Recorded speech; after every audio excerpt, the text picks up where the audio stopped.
it's painful to understand how much of what you're doing isn't productive. So I'll give you an example. So I've done this a couple of times with classrooms full of students. Usually when I'm lecturing about career development, say, okay, how much time do you waste? So then I get the class to vote. How many of you waste 10 hours a day? It's like 10% of the kids will put up their hands. And it's interesting because I don't define what constitutes waste. I just ask the question. So they're diagnosing themselves, right? I'm not saying you're wasting 10 hours a day. I'm just asking. It's like, given your own attitude, how much time are you wasting? 10 hours a day. It's like 10% of the people put up their hands. Well, when you get to like 6 hours a day, 80% of the people put up their hands.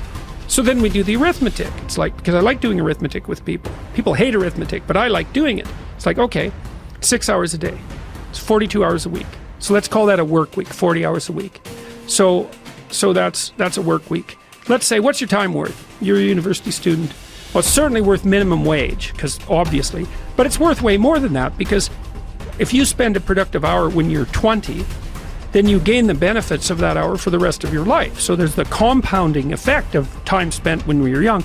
So I say, well, let's assume your time's worth $50 an hour, which I think is an underestimate, but whatever. Let's call it 50. We can call it 25, but we'll call it 50. If that's $2,000 a week you're wasting. It's $100,000 a year. It's like, how much better would your life be if you weren't wasting $100,000 a year? It's like, what is that over 40 years? $4 million. It's like, you're rich. You don't even know it. Quit wasting time. By your own definition. It's like people shake their heads, like, oh, I never thought about it that way. It's like, yeah, think about it that way. Don't waste your damn life. And then you think, well, why would people be resistant to that message? It's like, well, you really want to wake up and figure out that you're wasting half your life? And you know, when people do that kind of wasting, they actually hate it. You know, and I've had lots of people come to my clinical practice who were chronic procrastinators. You know, and so they're watching YouTube videos, say, but not ones that are good for them, although sometimes they will do that, but just browsing in that kind of mindless way that you do when you're not paying attention and you're trying to kill time. And people doing that, they feel bad, they get depressed, they feel anxious, they can't get away from it, they feel kind of quasi-addicted. That's what they're saying about social media now. It's a huge issue with young kids. Absolutely, but there's this feeling of kind of internal rot and corruption that goes along with it. It's like, yeah, well, you're wasting your life. It's like, so it's painful. It's painful to recognize that. Then it's painful to think, oh my God, look how undisciplined I am. I don't know anything. I can't use a schedule. I can't stick to a calendar. I don't have any aims. I don't know anything about the world, right? And maybe there's a part of me that's bitter because I haven't got everything already, and I'd just like to say, to hell with it. That's the recognition of the Jungian shadow. It's like, that's what makes you vicious and untrustworthy. All of that. No one wants to look at that, and no bloody wonder. But hey, the alternative is worse.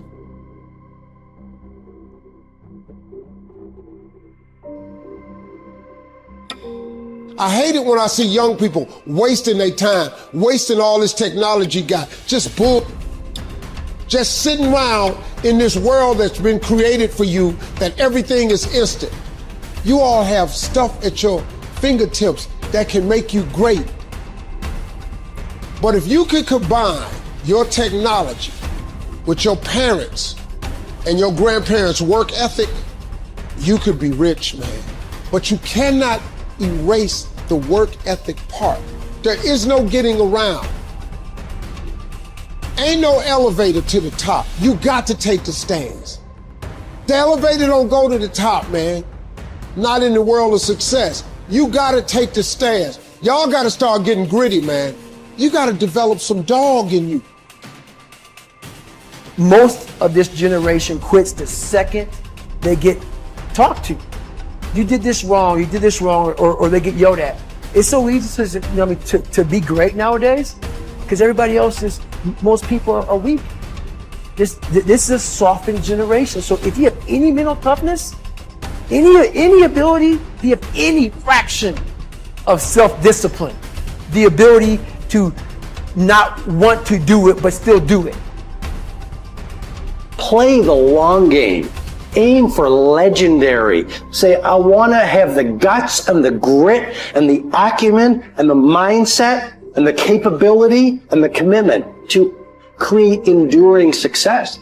Be the person who is up reading, listening to the podcast, writing in your journal, setting your goals, focusing on your intentions.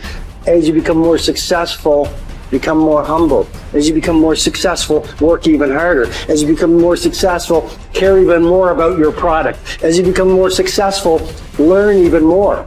Dedication, hard work, dedication, hard work. I'm a one-man army. The world can go against me. I'm still come out on top. I need you to go harder than you've ever gone before. I need you to be more dedicated than you've ever been before. Life's one big fucking head game. You play with yourself. If you lose, it's because you allow life to get in your fucking head. It's you. You've got to make it your personal business to make it happen. And you've got to resolve within yourself that I'm the one. I'm the one to make this happen. I'm the one to become successful. I'm the one. I'm the one. No matter how bad it is or how bad it gets, I'm going to make it.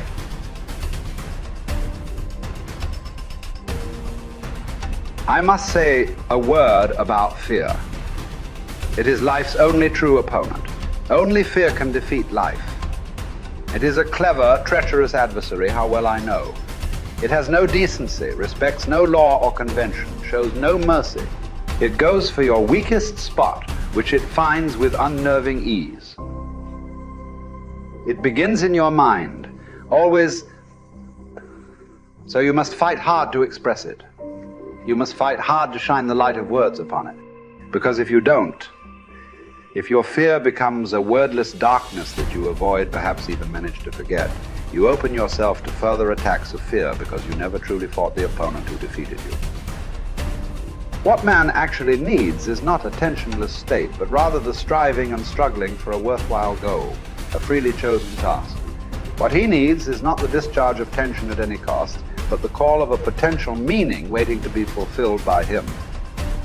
Mankind was apparently doomed to vacillate between the two extremities of distress and boredom. In actual fact, boredom is now causing more problems to solve that distress. And these problems are growing increasingly crucial, for progressive automation will probably lead to an enormous increase in the leisure hours available to the average worker. The pity of it is that many of these will not know what to do with all their newly acquired free time.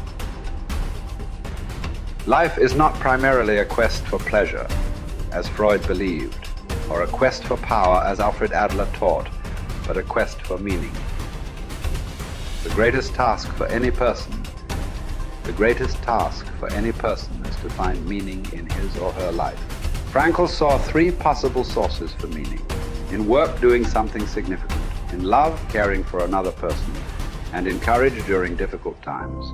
Suffering in and of itself is meaningless. We give our suffering meaning by the way in which we respond to it. At one point, Frankl writes that a person may remain brave, dignified, and unselfish, or in the bitter fight for self-preservation, he may forget his human dignity and become no more than an animal. The meaning of life differs from man to man, from day to day, from hour to hour. What matters, therefore, is not the meaning of life in general, but rather the specific meaning of a person's life at a given moment. To put the question in general terms would be to the question posed to a chess champion. Tell me, master, what is the best move in the world? There simply is no such thing as the best or even a good move apart from a particular situation in a game and the particular personality of one's opponent. The same holds for human existence. One should not search for an abstract meaning of life. Everyone has his own specific vocation or mission in life to carry out a concrete assignment which demands fulfillment. Therein he cannot be replaced, nor can his life be repeated. Thus, everyone's task is as unique as is his specific opportunity to implement it. As each situation in life represents a challenge to man and presents a problem for him to solve, the question of the meaning of life may actually be reversed. Ultimately, man should not ask what the meaning of life is, but rather he must recognize that it is he who is asked. In a word, each man is questioned by life, and he can only answer to life by answering for his own life. To life, he can only respond by being responsible.